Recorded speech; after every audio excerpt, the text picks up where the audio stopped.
When David killed Goliath, he became an overnight sensation.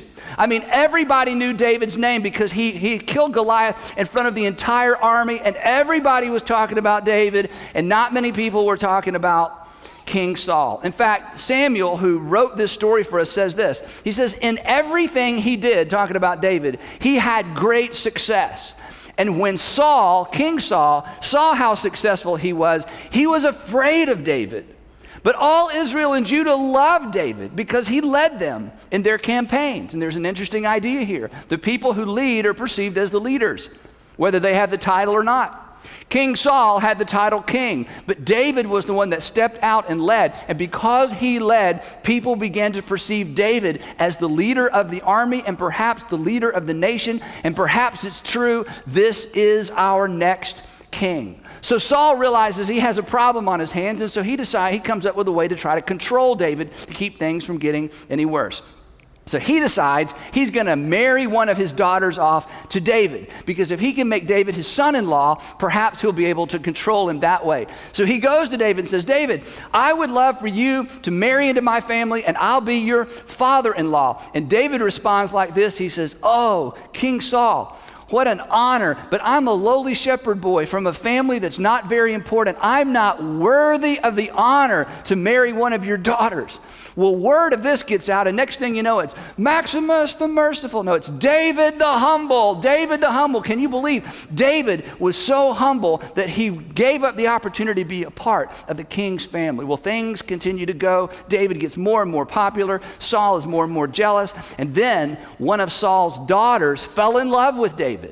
So he thought, I'll try this again. And apparently David had had it for his daughter, this daughter as well, because when he goes to David this time and says, would you marry my daughter? David says, yes, I'll marry your daughter. And Saul says, aha, well, the bride price for my daughter is not an amount of money. It's not herds, it's not sheep, it's not oxen. The bride price for my daughter is 100 dead Philistines. You have to kill 100 Philistines in order to marry my daughter. For Saul said to himself, I will not raise a hand against him. Let the Philistines do that. It's perfect. There's no way in the world him and his band of merry men are going to kill 100 Philistines and bring back the bloody evidence that they in fact did this. Well, David and his men went out and they killed 200 Philistines and brought back the evidence. Well, this made things even worse for Saul. In fact, Samuel tells us when Saul realized the Lord was with David, and that his daughter Michal actually loved David, which meant Saul was not going to be able to manipulate his daughter to control David, Saul became even still more afraid of David, and he remained his enemy for the rest of his days. Now, here's the connection between all of that and address the mess. David has a big mess on his hands, and here's the unique thing, and here's why it's so relevant to us. David has a big mess on his hands, and it's not his fault. I mean, it's not like the messes I make and the messes you make sometimes, right? He didn't ask to be king. The whole Goliath thing, he was just serving his country. The whole lead out in the campaign things, he's just trying to do what people ask him to do. He refused the king's daughter's hand, but no matter what he does, things get worse and worse and worse, and the mess gets worse and worse and worse. And finally, things escalate to where one afternoon, Saul completely loses it. And he picks up a spear or javelin and he tries to murder David in the palace. And David leaves the palace, runs for his life, heads out into the desert. And from that point on, Saul had it in for David and wanted to kill David. He was jealous. He wanted his son Jonathan to be the next king. And as long as David was alive, he was a threat to the king, he was a threat to the kingdom, and he was a threat to the dynasty that King Saul wanted to leave for his family.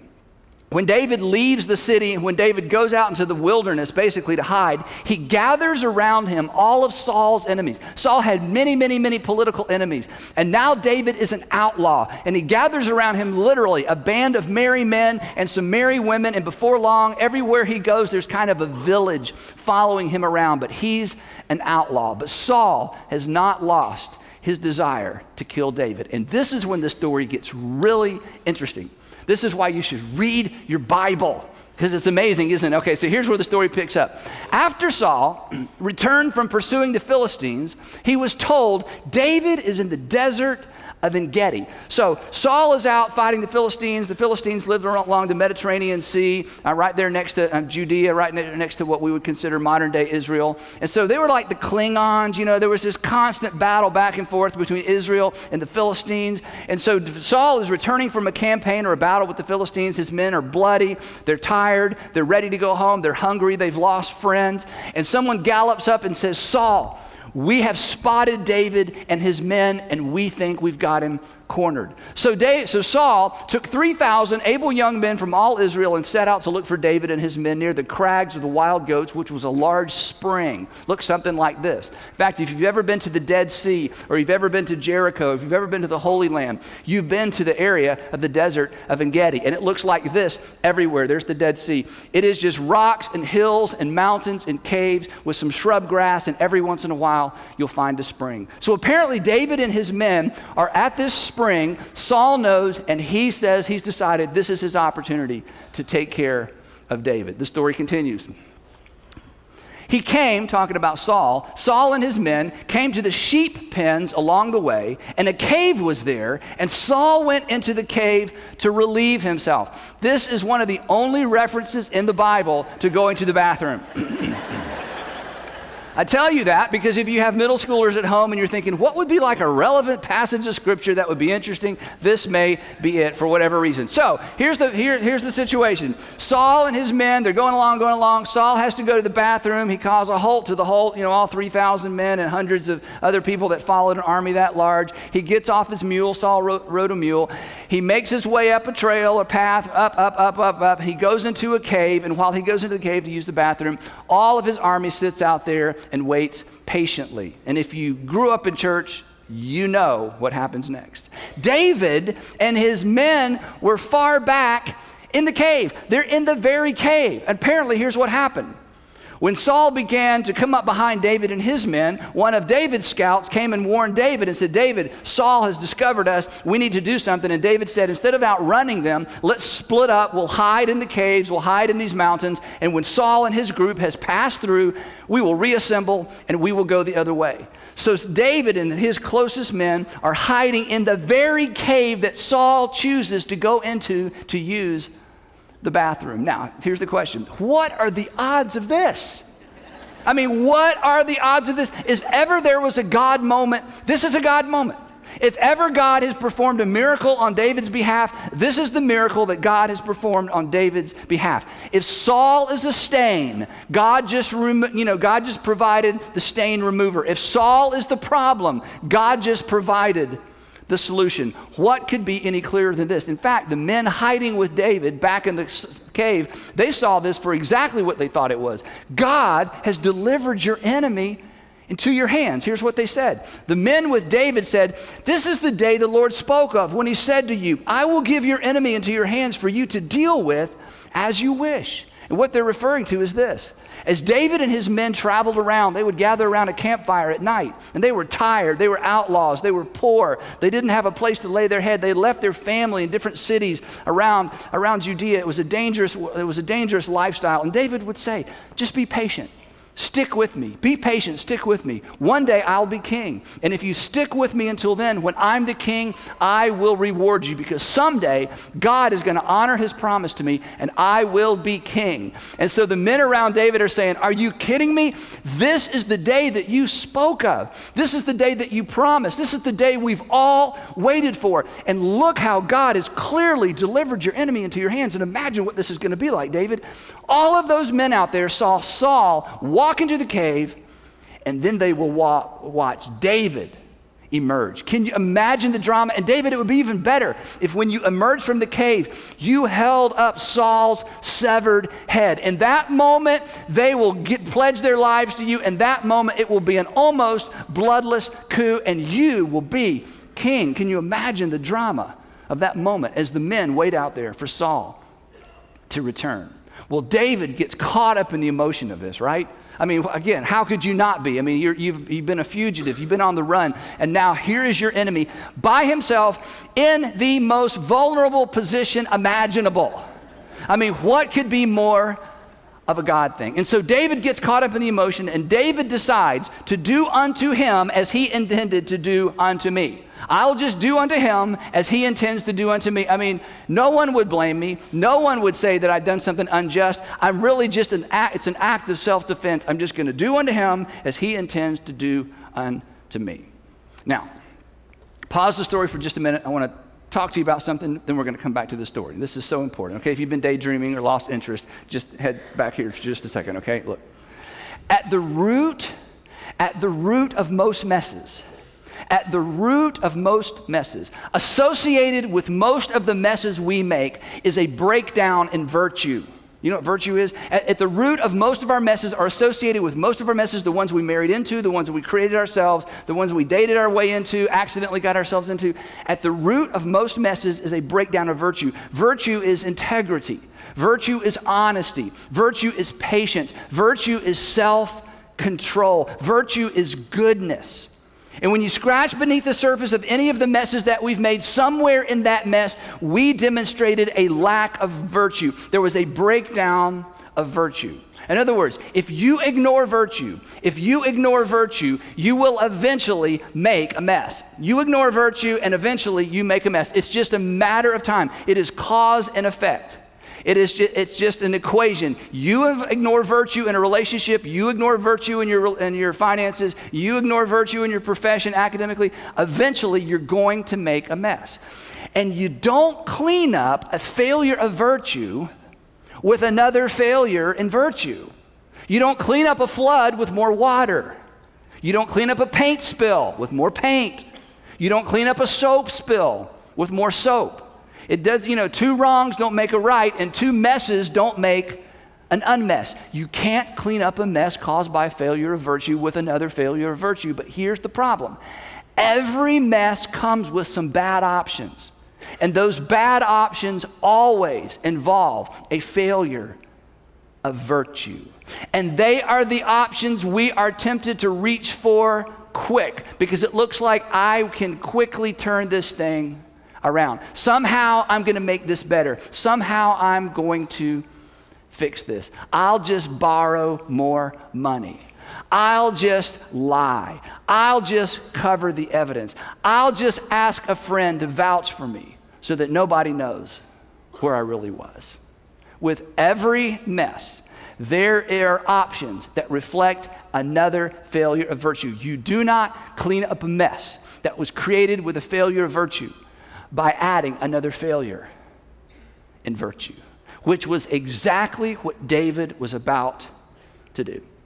In fact, the text tells us that David crept up unnoticed. David was a warrior. David was a soldier. This was his sweet spot. This was in his wheelhouse. He would be able to creep up behind King Saul, with King Saul never knowing what happened. All he would feel would be a yank on the back of his hair, and that would be the last breath he would take. And as he's creeping up on King Saul, something dawns on him. I am about to make my mess messier. I'm about to murder the king. I'm about to assassinate my king. I am about to murder God's king. I am about to kill my father-in-law. I'm about to kill my wife's daddy and my children's granddaddy. What in the world am I thinking? And if I murder the king, this will be my story forever. Now, this is where we get trapped. Was that justified? Would he have been justified in killing the king? Well, everybody would say, yes, absolutely. He's trying to kill you. Is it what everybody expected him to do, including his friends in the cave? Absolutely. Was it the right thing? Was it the virtuous thing? Absolutely not. And he was about to add to his story a part of his story that he would be embarrassed to tell for the rest of his life. Granddaddy, tell us again how you became king. Well, your great-grandfather was taking whatever they call that, 1000 BC, And he just walked into the cave. He couldn't see anything. Our eyes had adjusted to the darkness, and your brave granddaddy, I snuck up behind him and grabbed him by the hair and slit his throat. And that's how I became the king. Oh, granddaddy, you are so brave. So David, what happened to my father? We don't know exactly. We're not really sure what happened. He was found in a cave with his throat slit. We don't know what happened. You see, David was about to make a decision that he would regret for the rest of his life, even though it was justified, even though it's what everybody else expected, even though it's what arguably Saul deserved. And there we are. And that's our tension. And that's our dilemma, because every mess comes with some really bad options. Then David crept up and unnoticed. But instead of killing Saul, he cuts off a corner of Saul's robe. And the men who are hiding back in the cave cannot believe what they're seeing. As David gets closer, all of a sudden he stops, reaches over and takes Saul's robe that Saul had discarded, cuts off a corner, and then sneaks back into the cave. And then when he gets back, the text tells us that it bothered David's conscience, that cutting off a corner of Saul's robe bothered him, because even doing that was an offense to the king. Attacking anything a king owned was like attacking the king himself. Afterwards, David was conscience-stricken for having cut off a corner of his robe, and he said to his men, "The Lord forbid that I should do such a thing to my master," what? "The Lord's anointed, or lay my hand on him, for he is the anointed of the Lord." Hey guys, I almost forgot. God put him in place. And I have no business replacing what God put in place. I have no business replacing what God put in place. It is not my responsibility to replace what God put in place. And I don't want to become king by murdering the king. Well, when he said this, the men around him said, "Well, you may feel bad about it. We don't feel bad about it. Let us do it. You don't want his blood on your hands. We would love to have his blood on our hands. We will do what you are unwilling to do." But with these words, David sharply rebuked his men and did not allow them to attack Saul, and Saul left the cave and went his way. Now, if you think it's been a good story so far, and you think it's been dramatic so far, what happens next is unreal. Somebody needs to make a movie around just to get to this scene. It is so extraordinarily powerful. So let's back up. So we're sitting out, we're sitting on our donkeys and our mules and our horses, and oh my gosh, is it hot. The hot sun right down there in the Dead Sea Valley in that basin, waiting. Finally, here comes Saul. "Are you done yet?" And nobody makes eye contact. Everybody pretends like we don't know why we stopped here, Here comes Saul. He's got his robe on, make his way down. Somebody comes and gives him 2 hands. He steps up, gets on his mule, and they're about to leave, and David appears in the mouth of the cave and says, "Yoo-hoo! Yoo-hoo!" And everybody, I don't know if he did that or not, everybody turns, because the text tells us, then David went out of the cave and called out to Saul. And everybody looks, and Saul turns, and Saul's older, and he squints, and he says to his young companion, he says, "Is that who I think it is?" And he says, "Yes, your highness, it is your son-in-law, David." And everybody in Saul's army knew immediately what had just not happened. Can you imagine this? Here's what Samuel says happened next. David gives a little speech. Here's a piece of the speech. "This day you have seen with your own eyes how the Lord delivered you into my hands. God brought you. God delivered you up into my hands in the cave. Some urged me to kill you, but I spared you. Not only did I not kill you, I kept other men. I defended you. Saul, I just did for you what your bodyguard standing around you now failed to do. Shame on your bodyguard. I have protected your life in a way that they failed to do. This is unbelievable. I said to them, I will not lay my hand on my Lord because he is the Lord's anointed. You may not be acting like the Lord's anointed. You may be a sorry example of the Lord's anointed, but you are the Lord's anointed, and I'm not going to replace what God put in place. And then he says something that some of you listening and some of you watching and some of you in the room, you need to just lock and load on this. This is so important. David says, may the Lord judge between you and me. May the Lord judge between you and me. I'm not your judge. May the Lord judge between you and me, and may the Lord avenge the wrongs you have done to me because you have wronged me. There's no mistake about that. But my hand will not touch you. Oh my gosh. I mean, David's reputation in the community, if it could have not, how could it get any higher? Now it is David the merciful, David the merciful, David the merciful. Essentially what David said to Saul and the soldiers, essentially what he communicated to them was simply this: I'm opting for virtue over hurt you. I'm opting for virtue over hurt you. I've done something a mere mortal wouldn't do. I'm doing something unheard of. I've taken the high road in a way that no one could even imagine. I've acted in such a way that puts me almost in a category of one. Well, what can Saul do? He's completely humiliated. His bodyguard is completely humiliated. His soldiers are in awe of David. Saul knows at any minute they may just declare David king because they've never seen anything like this. This is completely unheard of in a world of bloodshed where death came easy and life was cheap. So Saul says back to David, essentially, today it's evident to all of us that you are a better man than me. And Saul turns around and heads back to Jerusalem. And 7 chapters later, a random Philistine arrow pierces Saul's armor and he dies. And David becomes the king of Israel. This is what I want to make sure you don't miss today. Every mess comes with a prepackaged list of bad options. Every mess comes prepackaged with some bad options. Every mess comes prepackaged with some bad options, and if you choose a bad option, you will make your mess messier.